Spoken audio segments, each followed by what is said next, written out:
The forest was quiet except for the soft crunch of leaves under Jack Miller's boots. The evening air felt cool against his face as he followed the trail of the injured elk. As a park ranger at Yellowstone for the past 8 years, Jack knew these woods better than he knew the small apartment he called home. He paused to examine some disturbed soil, crouching down to get a closer look at the fresh tracks. The wounded elk couldn't be far now. Jack touched his radio. "Base, this is Miller. I'm about 2 miles east of Lookout Point, still tracking that. Injured elk? Should be able to find it before dark?" The radio crackled. "Copy that, Miller. Don't stay out too late. Storm might be coming in." "Will do," Jack replied. He stood up and adjusted his hat, looking at the darkening sky. The sunset painted the clouds with shades of orange and purple. Beautiful, but he'd need to hurry if he wanted to find the elk and get back before full dark. Jack had always had a way with animals. Growing up on his parents' farm in Idaho, he'd spent his childhood surrounded by all kinds of creatures. His mother used to say he had a gift, the way he could calm an angry bull or coax a frightened horse. Jack just thought it was about paying attention. Animals spoke with their bodies, their eyes, their movements. You just had to know how to listen. A twig snapped somewhere to his right. Jack turned, expecting to see the elk, but the woods remained still. Something felt off. The forest had gone too quiet, no birds calling, no insects buzzing. Just silence. Then he saw the lights dot at first. Jack thought it was a helicopter, maybe search and rescue looking for lost hikers. But these lights didn't move like any aircraft he'd ever seen. They hovered silently above the trees, pulsing with a blue-white glow that seemed to bend the air around them. Jack reached for his radio, but before he could call it in, a beam of light shot down from above, surrounding him in a cylinder of shimmering energy. He felt his feet leave the ground, his body becoming weightless. The radio slipped from his fingers. Jack tried to shout, but his voice made no sound. The world around him blurred, the trees and sky melting together like watercolors in the rain. Then everything went black. When Jack opened his eyes, his head was pounding. He blinked several times, trying to clear his vision. He was lying on something, soft but unfamiliar. Not grass or dirt or his own bed. The air smelled strange, clean but artificial, like a hospital, but with an odd, sweet undertone he couldn't place. Jack sat up slowly, wincing at the ache in his muscles.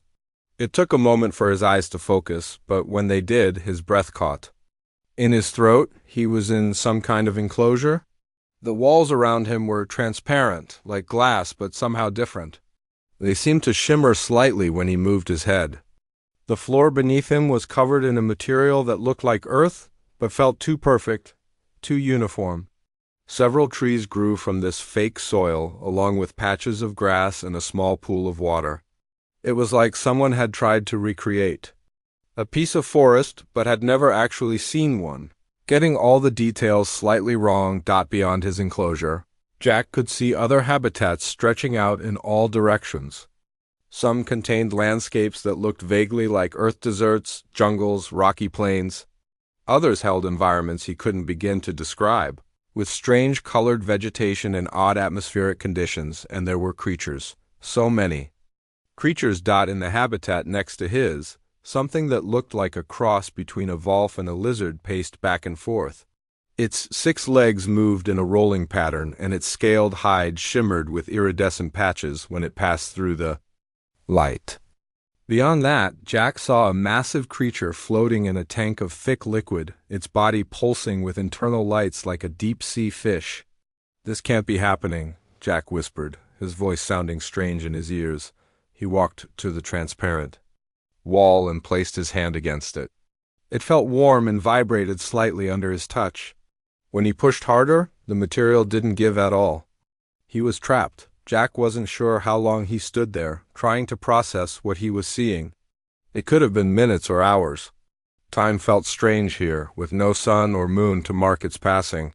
The lighting around him dimmed and brightened, in a cycle that he guessed was meant to mimic day and night, but it felt artificial. Eventually, he became aware of movement outside his enclosure. Tall, thin figures were walking along what looked like a viewing path. They moved with an odd, gliding motion as if they had too many joints in their legs. Their skin, if it was skin, shimmered with colors that shifted like oil on water. One of them stopped in front of Jack's enclosure and turned to face him. Its head was elongated, with no visible nose and eyes that were too large and too dark. Where its mouth should have been, there was only a small opening that pulsed as it made clicking sounds to its companions. They were looking at him. Studying him. Jack backed away from the wall, a cold realization washing over him. He wasn't in some bizarre research facility or secret government project. He was in a zoo. An alien zoo. The tall beings continued to watch him, making notes on devices they carried. Jack felt a surge of anger and rushed back to the wall, pounding his fists against it. "Hey, I don't belong here. I'm not an animal. I'm a human being," he shouted. The aliens showed no reaction to his words or his display of anger. One of them pointed at him with a long, many-jointed finger and made a series of musical tones. The others responded with similar sounds, and Jack had the distinct impression they were pleased about something. After a while, they moved on, gliding to the next enclosure. Jack slumped down against the wall, his mind racing. How had this happened? How far from Earth was he? Would anyone even know what had happened to him? Or would he simply be another mysterious disappearance in the wilderness? As the artificial light in his enclosure dimmed to simulate night, Jack explored his new prison. He found that food appeared at regular intervals from a small opening in the ground, strange fruits and what looked like protein bars. The water in the pool was clean and drinkable. In one corner, hidden behind some artificial bush, was a small shelter with a bed-like surface. His captors had thought of his basic needs, at least, but they had made one critical mistake. They thought he was just an animal, an interesting specimen from a primitive planet. They didn't understand what humans were capable of. They didn't know about human adaptability, human intelligence, human determination. Jack watched the Volf lizard creature in the next enclosure. It had stopped its pacing and was now sitting near the wall that separated them, its head tilted as it studied Jack with 6 golden eyes. There was intelligence in those eyes. Not human intelligence, but something deep and aware. Jack moved closer to the dividing wall and sat down, mirroring the creature's posture. He remembered his training in animal behavior, how body language was often the key to establishing trust. "Hey there," he said softly, not expecting the creature to understand his words but wanting it to hear his voice. "Looks like we're both a long way from home." The creature's ears, or what Jack assumed were ears, twitched. It made a soft rumbling sound, not quite a growl, but not friendly either. Jack stayed still, keeping his posture non-threatening. He'd spent his life learning to communicate with Earth's animals. Maybe those skills would work here too. The creature tilted its head the other way, then made a different sound, higher pitched, almost like a question. "That's right," Jack said, nodding slowly. "We're going to figure this out." Outside their enclosures, more of the tall aliens gathered, watching the interaction with obvious interest. They clicked and whistled to each other, taking more notes. They had no idea what they'd done. They'd captured a human, yes. But humans didn't just survive. They connected. They communicated. They overcame, and Jack Miller was about to show these aliens exactly what that meant. Days passed in the strange zoo, each one blending into the next under the artificial lighting that mimicked Earth's day and night cycle. Jack had started keeping track of time by making small marks in the soil with a stick. By his count, he had been in captivity for nearly 2 weeks. During this time, he had learned several things about his situation. The tall, spindly aliens called themselves the Zorlians, or at least that's what Jack thought they were saying. He had overheard the musical tones they made when they pointed at themselves. The Zorlians seemed to be the zookeepers, scientists, and visitors all at once. Some wore different colored bands around their thin necks, which Jack guessed might indicate their different roles. Jack also learned that the Volf lizard creature in the habitat next to his was called a Kurtash. He heard the Zorlians use this word repeatedly when they observed it. The Kurtash had become Jack's main focus. Each day, he spent hours near the dividing wall. watching the six-legged creature and trying to establish some form of communication. At first, the Kurtash had been cautious, keeping its distance and watching Jack with those intelligent golden eyes. But gradually, it had begun to show interest, coming closer to the wall when Jack approached. Today, Jack sat cross-legged near the dividing wall, watching as the Kurtash paced in its enclosure. The creature seemed agitated, moving back and forth with quick, jerky motions. Its scaled hide, which usually shimmered with blue and green colors, now flashed patches of red and orange. Jack recognized the signs of stress.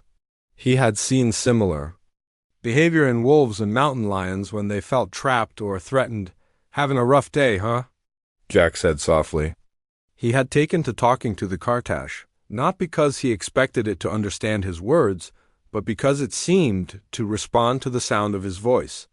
The creature paused in its pacing and turned its head toward Jack, its ears flattened against its skull, then perked up again. Jack decided to try something new. Slowly, deliberately, he mimicked the Kurtash air movements. He couldn't flatten his ears, of course, but he raised his hands to the sides of his head and moved them in the same pattern.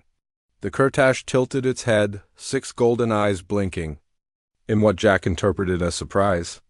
It took a step closer to the dividing wall. Jack repeated the gesture, then added a soft rumbling sound from his throat, similar to the noises he had heard the Kurtash make when it was calm.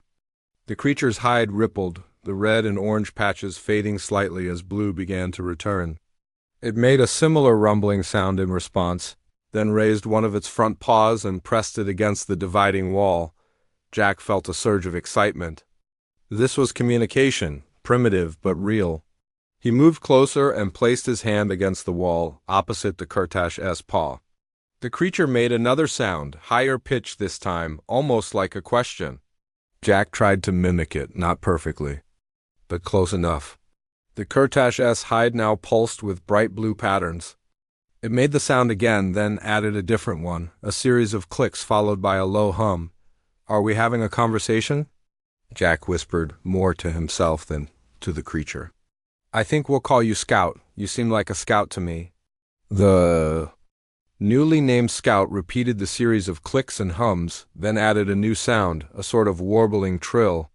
Jack did his best to copy it, though his human vocal cords couldn't quite manage the alien sounds perfectly. Scout seemed to appreciate the effort, the blue patterns on its hide growing brighter. Jack didn't notice the group of Zorlians that had gathered to watch until one of them made a sharp, surprise sound. He looked up to see at least six of the tall aliens standing outside the enclosures, their dark eyes wide, their small mouth openings pulsing rapidly. They were pointing at Jack and Scout, clicking and whistling to each other in what seemed like excited tones. One of the Zorlians, wearing a red neckband, stepped closer to the transparent wall of Jack's enclosure. It held up a device that projected a three-dimensional image of Jack and Scout communicating. The alien studied the image, then looked at Jack directly. It made a series of complex sounds, then waited as if expecting Jack to respond. Jack shook his head.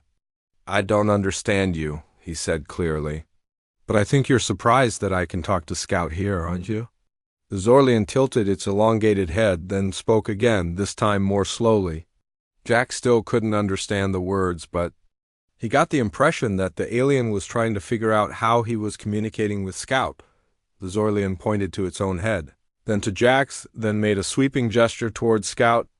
"No, it's not telepathy if that's what you're asking," Jack said, guessing at the question. "It's body language, tones, basic communication. You know, the kind of things you might have noticed if you'd bothered to study us before kidnapping me and putting me in a zoo." The Zorlian didn't seem to understand Jack's words, but it appeared interested in his interaction with Scout. It made some adjustments to its device, then held it up again. This time, the device emitted a soft hum, and Jack felt a strange, tingling sensation in his head. The Zorlian spoke again, and this time, Jack thought he caught a word or two that almost made sense, as if they were being translated, but very poorly. "Human. How speak Turtash?" The words were broken, distorted, but recognizable. Jack's eyes widened. "You're trying to talk to me? Now you want to communicate?" He pointed to himself. Human, I am human, Jack. Then he pointed to Scout. Kurtash. Scout. The Zorlian repeated the words, its pronunciation strange but improving. Human Jack, Kurtash Scout. It seemed pleased with itself, the colors on its skin shifting to brighter tones over the next few days. The Zorlians visited frequently, always with their translation devices. The devices improved rapidly, and soon Jack could have basic conversations. With them, he learned that the Zorlians were indeed the curators of the zoo, which they called a Biological Preservation and Study Center. They had never intended to communicate with their specimens, viewing them merely as interesting animals to study and display. Jack's ability to communicate with Scout had shocked them. According to their research, humans were a primitive species, with no telepathic abilities. They couldn't understand how Jack was connecting with the Kurtash. When Jack explained that he was simply observing and mimicking Scout's body language and vocalizations, the Zorlians seemed skeptical. In their experience, different species didn't communicate this way unless they shared a telepathic bond. Meanwhile, Jack's connection with Scout grew stronger. Through a combination of sounds, gestures, and what Jack came to recognize as color. Signals on Scout's hide, they developed a simple but effective language. Scout told Jack that it, or rather she, as Jack discovered, had been in the zoo for what would be equivalent to 3 Earth years. She had been captured during a solo hunting expedition on her homeworld, Scout explained, through their developing communication system that the Kurtash were a pack species, highly social and intelligent. Being kept alone in the zoo had been a form of torture for her, Jack understood immediately. Wolves on Earth suffered similarly when isolated. The relief Scout felt at finally having someone to communicate with was obvious in the bright blue patterns that now regularly appeared on her hide dot as their communication improved. Scout began to tell Jack about the other creatures in the zoo. Some were from her own part of the galaxy and were familiar to her. Others were as strange to Scout as they were to Jack, but Scout believed that many of them were intelligent, even if the Zorlians didn't recognize it. Different smart, Scout conveyed through a combination of gestures and sounds that Jack had come to understand. Not like Zorlian smart, not build things. Different smart. Jack nodded. Like dolphins or ravens on Earth, he said, though he knew. Scout wouldn't understand the reference. Intelligent, but in their own way. The Zorlians continued to study Jack's interactions with Scout, clearly fascinated by this unexpected development. They adjusted Jack's enclosure, creating a small opening in the dividing wall so that he and Scout could interact more directly. Jack suspected they wanted to observe this cross-species communication up close. What they didn't realize was that they had given Jack exactly what he needed, a friend, an ally, and now a way to learn about the other captives in the zoo. As Scout began teaching Jack about the other species, a plan started to form in his mind. If he could communicate with Scout, perhaps he could communicate with others too. And if they could all communicate with each other, maybe, just maybe, they could find a way out of this place. Jack looked at Scout, who was now comfortably lying next to him, her 6 legs tucked beneath her body, her hide pulsing with calm blue. Patterns. We're going to change things around here, he said quietly. You and me, Scout, just wait and see. A month had passed since Jack first arrived at the alien zoo. His small habitat now looked very different from when he had first woken up in it. The Zorlians, fascinated by his communication abilities, had expanded his enclosure and connected it to Scout's. They had also installed several devices that Jack assumed were meant to record and study their interactions. Jack didn't mind the observers. In fact, their interest worked in his favor. Each day, Jack and Scout worked to improve their shared language. Jack had started drawing simple pictures in the dirt to help explain concepts that were difficult to convey through gestures alone. Scout proved to be an incredibly quick learner. Her species, the Kurtash, had evolved as pack hunters who relied on complex communication to coordinate their hunts. This made her naturally skilled at picking up new forms of expression. Others want talk, Scout communicated one morning, using a combination of sounds, color patterns on her hide, and gestures that Jack had come to understand.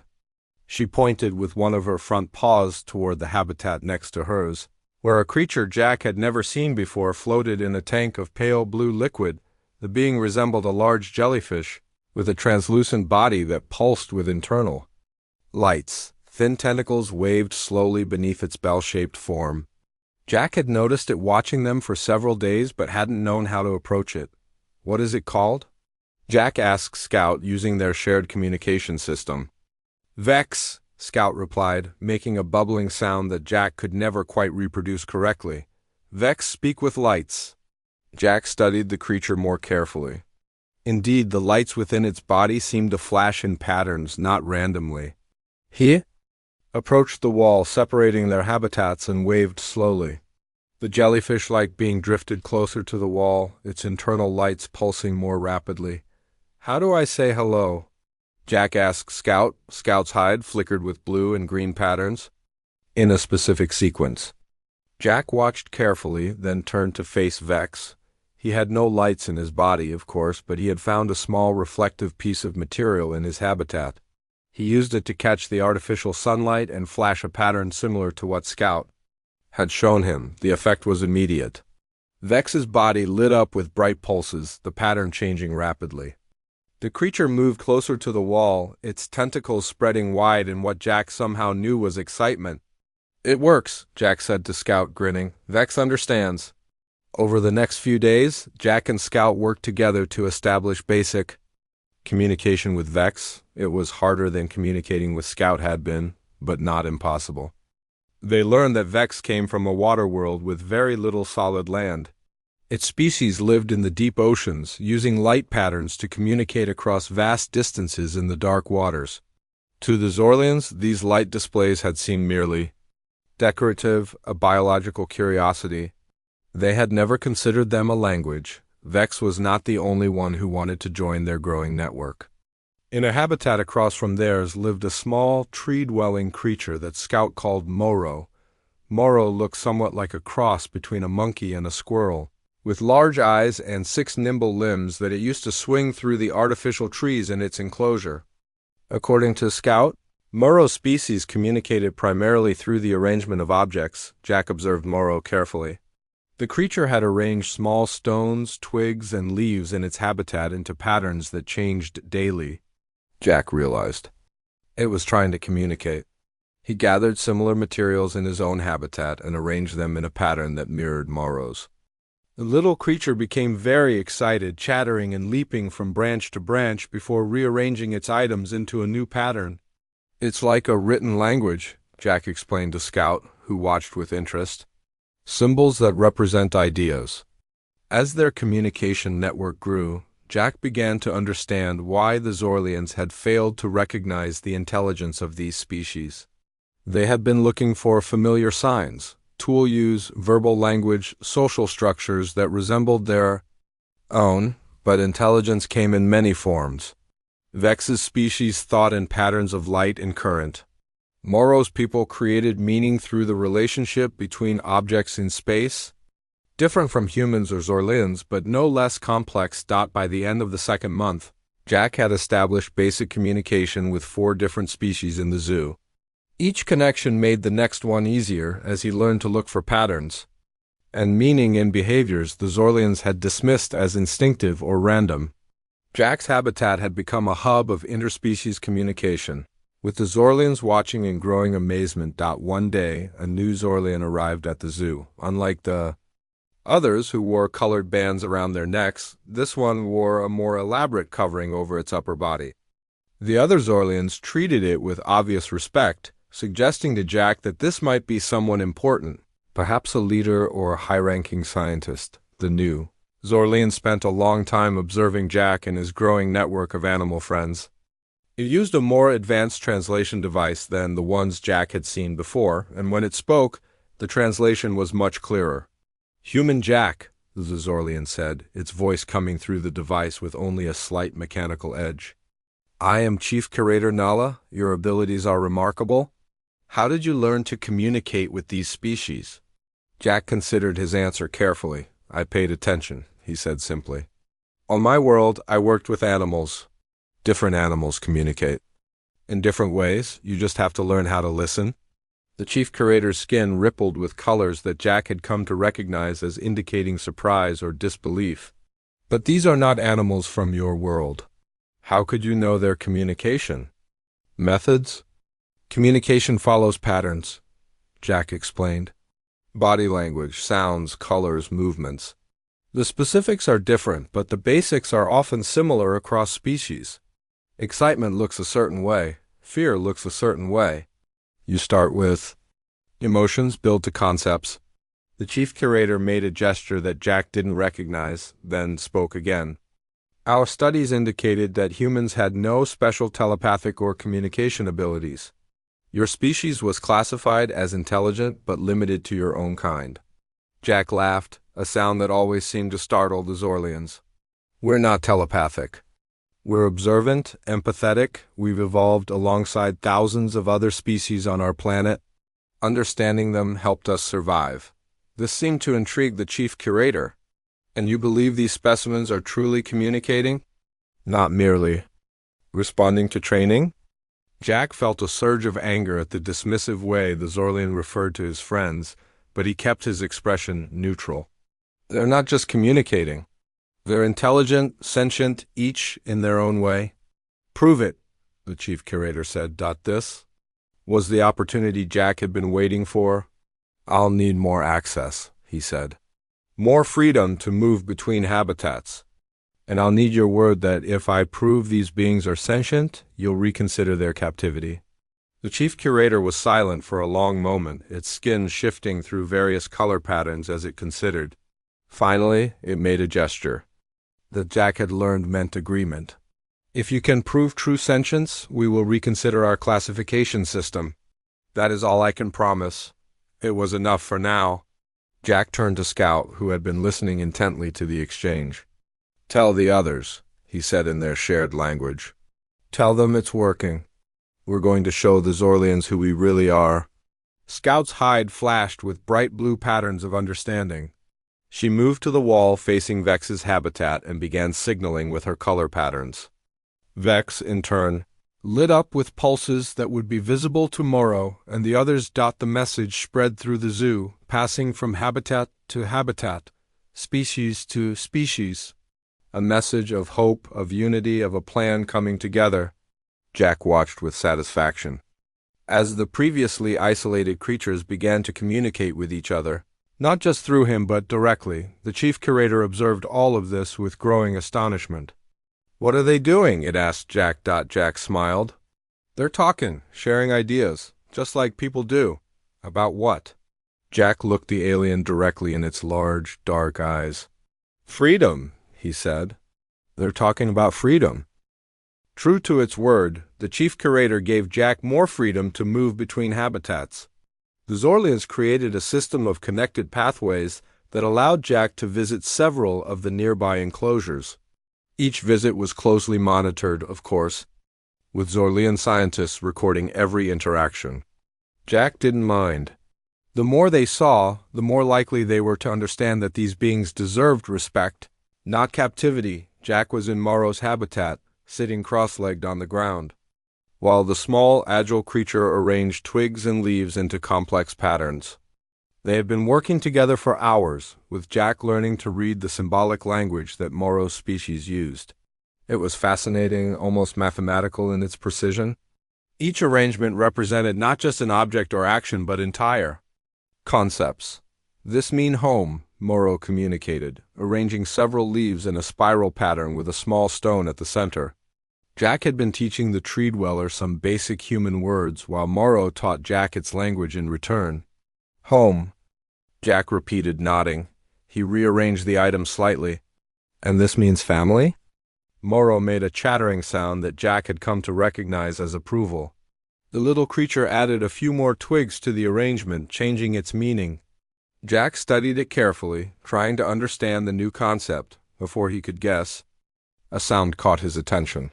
One of the doors to the habitat slid open and a Zorlian entered. This was unusual. Typically, they observed from outside. The Zorlian was accompanied by someone who was definitely not a Zorlian. Jack's heart skipped a beat. A human woman stood in the doorway. She was tall and slender, with dark hair pulled back in a practical ponytail. She wore a simple gray jumpsuit with strange symbols on the shoulder. Her eyes widened when she saw Jack, an expression of shock and recognition crossing her face. "Another human?" Jack whispered, hardly believing what he was seeing. He stood up slowly, not wanting to startle her. Moro scampered up a nearby tree. Watching the newcomers warily, the woman stepped forward, her movements cautious. "You're really human," she said, her voice filled with wonder. "I was told there was a human specimen, but I didn't fully believe it until now." Jack felt a mix of emotions, relief at seeing another human, confusion about her presence, anger at being called a specimen. "Who are you?" he asked. "Are you a prisoner too?" The woman shook her head. "No, I'm Dr. Lisa Carter. I'm a biologist. The Zorlians hired me as a consultant to help maintain their human specimen's health." She frowned. "They didn't tell me the specimen was an unwilling captive. I thought you were some kind of volunteer or exchange visitor." The Zorlian who had accompanied Lisa made some clicking sounds, and the translation device it carried spoke. In a flat, mechanical voice, "Human Jack is our most valuable specimen. His communication abilities are unprecedented." Lisa turned to the alien, her expression hardening. "You told me this was a cultural exchange program.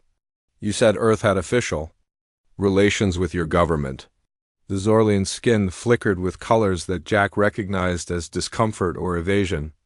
"Simplifications were necessary. Human Jack is treated well. He is important to our research." Jack stepped closer to Lisa. "How did you get here? Are there other humans who know about this place?" Lisa shook her head. "I was approached by what I thought was a scientific delegation from another world. They offered me a position studying xenobiology. It seemed like the opportunity of a lifetime." Her voice grew bitter. "They never mentioned a zoo or captive specimens." The Zorlian made more clicking sounds, but Jack ignored it. "You need to help me," he said urgently to Lisa. "Not just me, all of us." He gestured to Moro, who was still watching from the safety of a high branch. "These beings are intelligent, sentient. They don't belong in cages." Lisa looked around, taking in the artificial habitat, the hidden observation devices, the clear walls that separated one species from another. "This is wrong," she said quietly. "This is no different from the old human zoos on Earth, where people were put on display because they looked different." The Zorlian's translator spoke again. "You misunderstand. These are not people. They are biological specimens, carefully maintained for study and preservation." "They are people," Jack insisted. "Different from humans, different from Zorlians, but people nonetheless. I've been communicating with them. They have cultures, languages, memories, dreams." Lisa studied Jack's face, then looked at Moro, who had cautiously begun to descend the tree. "You can really communicate with them?" Jack nodded. "With some better than others. It's not perfect, but it's real communication. Not just mimicry or trained responses." Lisa turned to face the Zorlian. "I want to see everything, all the habitats, all the species. And I want to observe Jack's communication methods without interference." The Zorlian's skin rippled with colors, and it made a gesture that Jack had learned indicated reluctance. But after a moment it agreed. "The chief curator has authorized full access for the human consultant. You may observe." Over the next few days, Lisa followed Jack as he moved from habitat to habitat, watching in amazement as he demonstrated his communication techniques with different species. She took careful notes, occasionally asking questions or suggesting new approaches. Her scientific training made her skeptical at first, but as she witnessed more interactions, her doubt gave way to conviction. "This is revolutionary," she told Jack one evening as they sat in his habitat, comparing notes. The Zorlians had given Lisa her own quarters elsewhere in the facility, but allowed her to spend most of her time with Jack. "You've essentially created a universal translation method based on observation and pattern recognition." Jack shrugged. "It's not that complicated. Humans have been doing it for thousands of years with Earth animals. We just never had the chance to try it with species from other worlds before." Lisa shook her head in wonder. "But that's exactly what makes it so remarkable." These communication methods evolved on completely different planets under completely different conditions. Yet you found commonalities, bridges between utterly alien minds. She leaned forward, lowering her voice even though she knew the Zorlians were probably recording everything. We need to report this to Earth. This changes everything, our understanding of intelligence, our place in the universe. And we need to get you out of here. Jack nodded but placed a finger to his lips, one step at a time. First, we need to convince the Zorlians that what they're doing is wrong. I've been working on that for months. They don't see it that way, Lisa said. In their culture, intelligence is defined very narrowly. If a species doesn't build cities or spaceships, it's considered non-sentient, fair game for captivity and study. Then we need to change their definition, Jack said firmly. And I have a plan for that. The next morning, Jack requested a meeting with the chief curator. The tall, elaborately dressed Zorlian arrived promptly, accompanied by several scientists. And Lisa. They gathered in a large room adjacent to the habitats with translation devices active. I am ready to prove what I claimed, Jack announced. That these beings are sentient and deserve to be recognized as such. The chief curator's skin rippled with colors that indicated interest mixed with skepticism. Proceed, it said through the translator. Jack turned to Lisa. Dr. Carter, as a biologist from Earth with no prior connection to me, I'd like you to verify what you've observed over the past few days. Lisa stepped forward, professional and composed. I've observed Jack Miller communicating with at least 6 different species in this facility. In each case, the communication shows clear signs of being genuine two-way exchange, not trained responses or mimicry. These beings demonstrate abstract thinking, memory, emotional responses, and self-awareness, all hallmarks of sentience by any reasonable definition. The chief curator made a dismissive gesture. Observations can be subjective. We require measurable evidence. Then let me show you, Jack said. He turned to a control panel that the Zorlians had installed to allow him to open pathways between habitats. With Lisa's help, he activated several connections at once, one by one.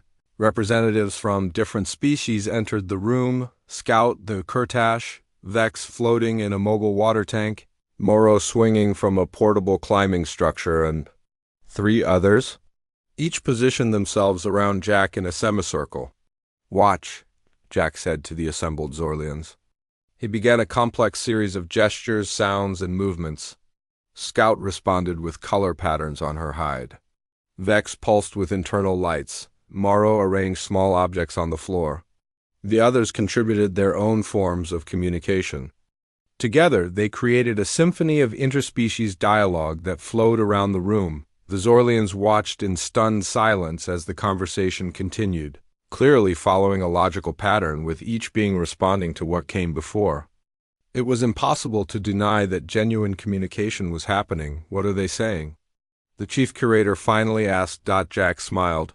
They're discussing freedom, what it means to different species, how to recognize it, how to preserve it. And they're asking you to recognize theirs?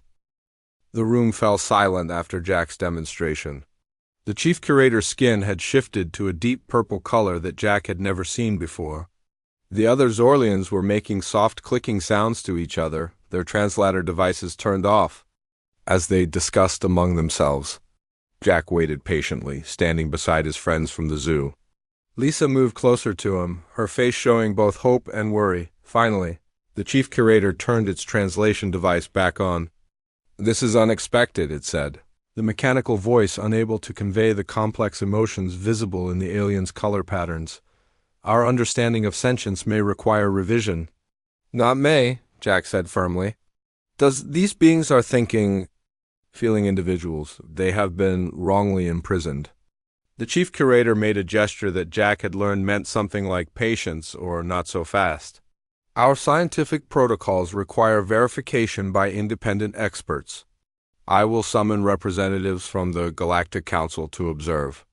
Your demonstration, Lisa stepped forward. How long will that take? These beings have already been held captive for too long. 3 days, the chief curator replied. The nearest council representatives are in a neighboring system. Jack and Lisa exchanged glances. It wasn't ideal. but it was progress. "We agree," Jack said. "But I want all restrictions removed from the habitats during this time. No more locked doors. Let everyone move freely within the zoo." The chief curator's skin flickered rapidly as it considered this request. Finally, it made a gesture of agreement. "Within the secure perimeter, we cannot risk specimens escaping into space." Jack nodded, choosing not to argue with the continued use of the word specimens, one battle at a time. "Thank you."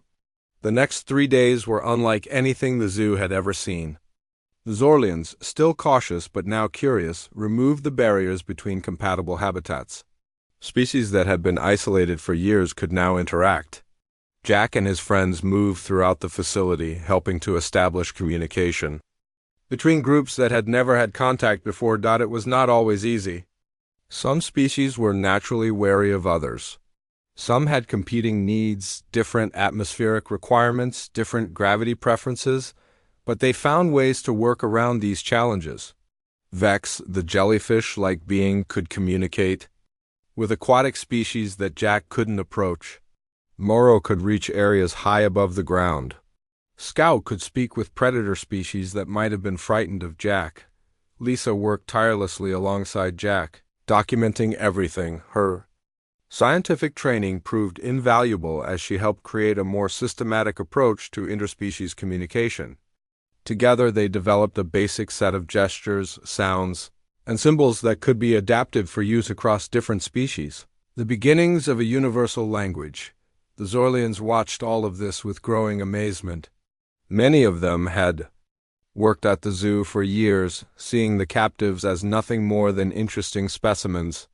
Now they were witnessing conversations, relationships, and even what could only be described as friendships forming between species they had thought incapable of such things. On the morning of the third day, a new ship arrived at the zoo. Jack watched from a large viewing window as the sleek vessel docked. It was unlike the Zorlian ships he had glimpsed before, more elegant, somehow, with sweeping lines and shimmering surfaces. "The Galactic Council," Lisa said, joining him at the window. "The chief curator says they're the governing body for this sector of space. They set the rules that all member species are supposed to follow." Jack nodded. "Let's hope they're more open-minded than the Zorlians." The council representatives were a diverse group. There were 2 Zorlians wearing elaborate garments that marked them as officials of some kind. But there were also 3 other species Jack had never seen before. One resembled a tall, thin humanoid with iridescent feathers covering its body. Another was short and stocky, with 4 arms and a face that reminded Jack of an earth elephant, complete with a trunk-like appendage.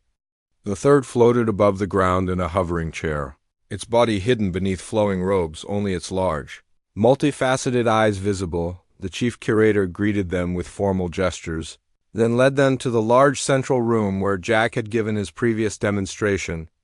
Jack and Lisa were waiting along with Scout, Vex, Moro, and several other zoo residents. The council members took positions around the room, their own translation devices active. The feathered humanoid spoke first, its voice coming through the translator with surprising warmth. "I am Counselor Trell," it said. "We have been informed of unusual developments at this facility. A human claims to have established meaningful communication with multiple non-technologically advanced species. This would contradict our current classification system." Jack stepped forward. "My name is Jack Miller. I don't claim anything. I'll show you." For the next hour, Jack and his friends demonstrated their communication network. They showed how ideas could flow from one species to another, how concepts could be translated across vastly different minds. They shared stories, solved problems. Together, even created simple art through collaborative effort. It was beautiful and undeniable. When they finished, the elephant-like counselor spoke. "In all my cycles, I have never witnessed such a thing. These beings are clearly exchanging complex ideas. By any reasonable definition, this indicates sentience." The robed counselor's faceted eyes gleamed. "Our classification system is based on technological achievement because it is measurable. But perhaps we have been too narrow in our understanding. Communication is also measurable, and what we have seen here suggests intelligence taking different forms than we recognized. The chief curator's skin had shifted to a deep blue color. What does this mean for our facility? For our research?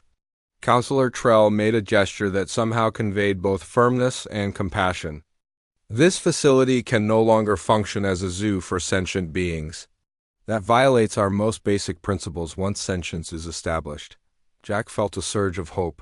So everyone will be released? Sent home? Where possible, yes, Trell replied. But some homeworlds may no longer be habitable. Some individuals may have been in captivity too long to survive in the wild. Each case must be evaluated carefully, Lisa stepped forward. What if this place became something different? Not a zoo, but a center for communication and cultural exchange? A place where different species could learn from each other, voluntarily? The counselors looked at each other, their expressions unreadable to Jack. Finally, the elephant-like being spoke again. An intriguing proposal. It would require significant changes, but it might serve as restitution for past errors. The human is right, Scout communicated through a combination of color patterns and sounds that Jack translated for the others. Many of us have been here so long we have nowhere else to go. But we want freedom within this place, respect, choice. The counselors seemed startled to hear Scout's thoughts directly. The robed counselor's eyes gleamed brighter. Remarkable. Truly remarkable. I believe we are witnessing the birth of a new understanding between species. Over the next few weeks, the zoo underwent a dramatic transformation. Barriers were removed where possible. Habitats were redesigned with input from their occupants. The Zorlians who had been zookeepers were retrained as facilitators and assistants. Some of the captives chose to return to their homeworlds, but many stayed curious about this new experiment in interspecies community. Jack faced his own choice. The council offered him immediate passage back to Earth with compensation for his ordeal. It was tempting. He missed the forests of Yellowstone, the smell of pine trees, the sight of the night sky as seen from Earth, but he also recognized that he had a unique role to play here. His ability to bridge communication gaps between species made him valuable in ways he had never imagined. I'll stay, he told Lisa one evening as they watched the sunset from a newly created observation deck, at least for a while. There's too much important work to do here, Lisa nodded. She had already decided to stay as well, her scientific curiosity, fully engaged by the opportunity to study interspecies communication. Earth will still be there when we're ready to go back. And in the meantime, we can prepare them for what's out here. Jack smiled as Scout padded up to join them, her hide glowing with friendly blue patterns. Morrow swung down from an overhead beam, chattering happily. From a nearby pool, Vex sent up a spray of water that caught the light, creating a brief rainbow. You. No, Jack said. They put a human in a zoo hoping to learn about a primitive species. Instead, they ended up learning something about themselves. Scout made a rumbling sound that Jack had come to recognize as laughter. All learn, she communicated. All teach, all free. Jack couldn't have said it better himself.